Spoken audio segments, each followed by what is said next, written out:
Using psychodynamic interaction as a valuable source of information in social research. Part 2. Inter- and intrasubjectivity at work, dealing with a difficult narrative. In order to show how focusing attention on inter- and intrasubjective tension in a narrative can be useful when researching the struggle with the dilemmas of professional social educator work, I will present an excerpt from my interview with Lena. When I originally worked on the analysis of this interview, I almost discarded it because it puzzled me for a long time and I struggled with it to some extent. On the one hand, I was rather bored with it since I perceived it as not very informative. Maybe due to what I viewed as Lena's insecurity, or maybe because of my reluctance to ask for more details about the event she had chosen to talk about, I found that the interview lacked reflection and elaboration. On the other hand, I was somewhat ashamed of the interview because I felt that I had not done a very good job as an interviewer. Reading the interview as a text, I seemed disinterested and maybe even felt a certain distance. But instead of discarding the interview, I decided to delve further into the interrelational tension between the two of us in order to understand what it might tell me about Lena's way of handling the dilemmas of the professional work field she was about to enter. The rather long excerpt presented here starts from the point where Lena begins to tell me about her forthcoming internship period. This part of the interview took place at a rapid pace, which seemed out of character for her. So you're going to West Town? No, I got that first, but then I was encouraged to go and talk to the internship coordinators by my education teacher because actually I'd have to go by car to take this place, and I did that then, but I'd already more or less prepared myself for it. Well, that's the way it was. There wasn't much to do about it, but she was aware of it and would do all she could to find a place for me where I could kind of avoid having to get a car, yes.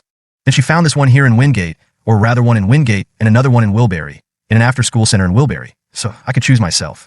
Then I chose Wingate because it was a kindergarten, and then about my working hours, I'd hoped it would be some reasonable hours where I could also get home. Some days myself to pick up the youngest one, right? The phone rings and the tape recorder is turned off. Lena answers the phone. It was about your internship placement.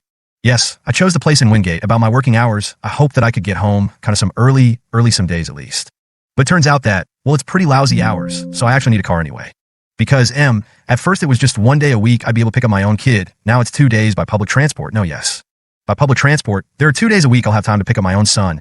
I'll have the closing shift every Friday at 3:30. Of course, that figures. I simply just think that it's lousy. Yes, I reckon it is. It may be that my supervisor also has the closing shift every Friday, but I'm sure that she's been asked if she wanted it first. If they didn't just give it to her. I have no morning shifts. I won't be opening any time. I think that's lousy too, if I'm going to get an impression and a feeling of what it's like to be in a kindergarten. Then I think I also need to have morning shifts. Because if I took public transport, I'd be able to get home at 5:30, 3 days a week. That's late. Yes, it is. And I'd talk to the internship coordinator, and, well, she urged me that I should talk to them about it first thing. And that's all right, I guess. Well, they did say that they'll run this schedule for 6 months, and that makes it I'll just have to try next week when I get out there, and then see if something can be changed. And if it can't, then my internship coordinator will intervene and contact them. Okay. It seems a bit confusing. Just at this very moment, yes, I can easily see that. Yeah. But I do have a car I can borrow, and I will take advantage of that, every other week at least, so that I can make it home to pick him up 4 times a week. But Friday will always be a drag, yes. It's just a bit annoying that some place you kind of go out there with a bad attitude. And the way I am before I start, I kind of try, it's going to be okay laughs. But well, I'm prepared to do it in February, then I'll stick to the plan as it is. But after that, I'd like us to change a bit, be a bit flexible. I'll do my closing shifts, of course, I need them as well. But me having every Friday, that's maybe just a bit too much when you think that people might have plans for the weekend, and yes, it doesn't sound quite fair, no? Anyway, I think it sucks, Well, we'll see, yeah. But it all sounds very exciting. Lena interview transcript, January 2004, parenthetical remarks by the interviewer. The first thing that strikes the reader is my response to Lena after her long and detailed account of how the various daycare institutions were involved in her coming internship period and how frustrating it was and still is. But it all sounds very exciting, is my response to her struggle. One would be fully justified in calling this an inappropriate response to this narrative about a clearly frustrating and unclear process of finding a suitable venue for the practice period in Lena's training to become a social educator. From what she says, the process must be characterized as everything but exciting. So why do I respond so inappropriately?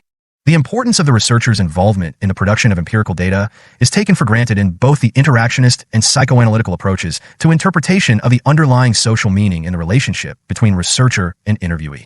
But there are also some fundamental differences between these approaches in what one attempts to comprehend. And studying these differences is useful in trying to understand my inappropriate response and how it might be linked to the dynamics of the work field Lena is entering. Where the interactionist approach is concerned with systematically determining the researcher's cognitive knowledge of the interrelationship, the psychoanalyst is concerned with determining the researcher's emotional involvement in the relationship that is being played out.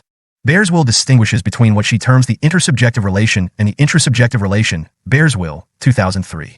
When focusing on the intersubjective relation, The researcher focuses primarily on verbal responses to the interviewee's narrative. What does she say in response to the narrative of which event?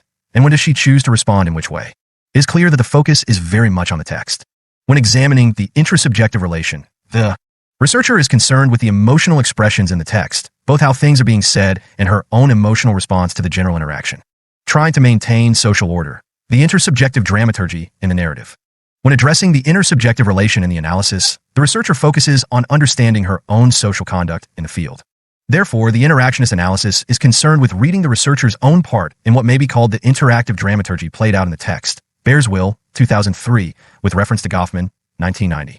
The concept of dramaturgy points to the interaction between the interviewer and interviewee as we dance around the outer, socially and culturally embedded demands and discourses. When focusing on the intersubjective dramaturgy in the excerpt above, one needs to pay attention to the interchange between Lena and me.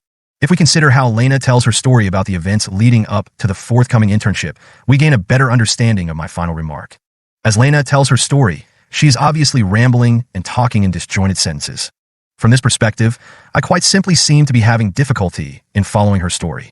She mentions the names of several different towns and various ways of solving her problems, in addition to a number of different people involved in the process. Everything launched upon unfinished sentences and her stumbling through the course of events clearly make it difficult for me to appreciate the significance of what she is saying. It is possible to follow my comments during her narrative by reading the text in the parentheses. I say things such as, "It's lousy," "Of course that figures," "That's late," and "Yes, I can easily see that." When looking closely at what I say and what comes next, it becomes evident that all these comments seem to support Lena or even urge her to keep telling her stumbling story along the path that has been laid out. However, my real intention is quite the opposite, although it does not seem so, and I am probably unaware of it. In everyday conversations, responses such as these are not uncommon. They seem to reveal an understanding to the narrator. By excessive support and an underpinning of the dramatic narrative, the listener often helps the narrator to moderate or make more sense of her story by offering nuances and reflections on what is being told. See Labov, 1972, Chap. 9. The Transformation of Experience in Narrative Syntax, for a discussion on the conventions of everyday conversations. But this convention for dialogues does not seem to work in this case, and it simply becomes too much for me. I do not grasp the nuances in her story, and when I seem unable to stop the incessant rambling, I use the first possible opportunity to stop it by saying something completely inappropriate, thereby more or less cutting Lena off. In the interplay between Lena and me, we can see that while I try to offer containment for reflection and experiences related to her forthcoming encounter with a professional field by being supportive of what she says, she's involving me in her perceptions of a workplace and student hierarchy. She is appealing to my understanding of her frustration over not being able to decide anything for herself, because all decisions are up to supervisors and workplaces, and her appeal appears to be working.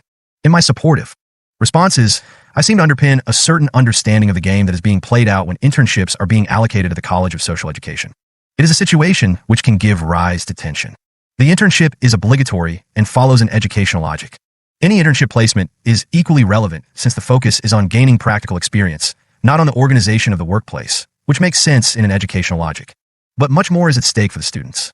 They seem very aware of the difference between good and bad workplaces for training and take into account both work content and organization as they compete for the best places. Lena seems to have lost this competition, and now she is left with a less attractive placement. She seems focused on the fact that she has to accept that her supervisor has no intention of asking her what would be in her best interest. When telling me the course of events, Lena transfers her feeling of being treated unfairly to me by appealing to certain responses from me. In the excerpt, I seem to be listening and understanding her when I respond with the supportive comments, just as it seems that the internship coordinator is being understanding and helpful. But just as the internship coordinator does not really make any difference, and in the end neglects her problems, I seem to neglect her problems as well by making my completely inappropriate response. Neither of us seems willing to address the real issue, which is her anxiety about completely losing control of the situation. Lena is simply scared about what is awaiting her, how the people at the internship placement will receive her, and how she will manage. Being scared is an emotion which is hard to control or present in a rational and structured way, even if an interviewer helps by moderating and offering nuances. By following the emotional involvement being played out in the excerpt in addition to the interrelational conduct, we achieve further insight into the impact of our interrelationship on what is being said. In the following, I will pursue the emotional interchange.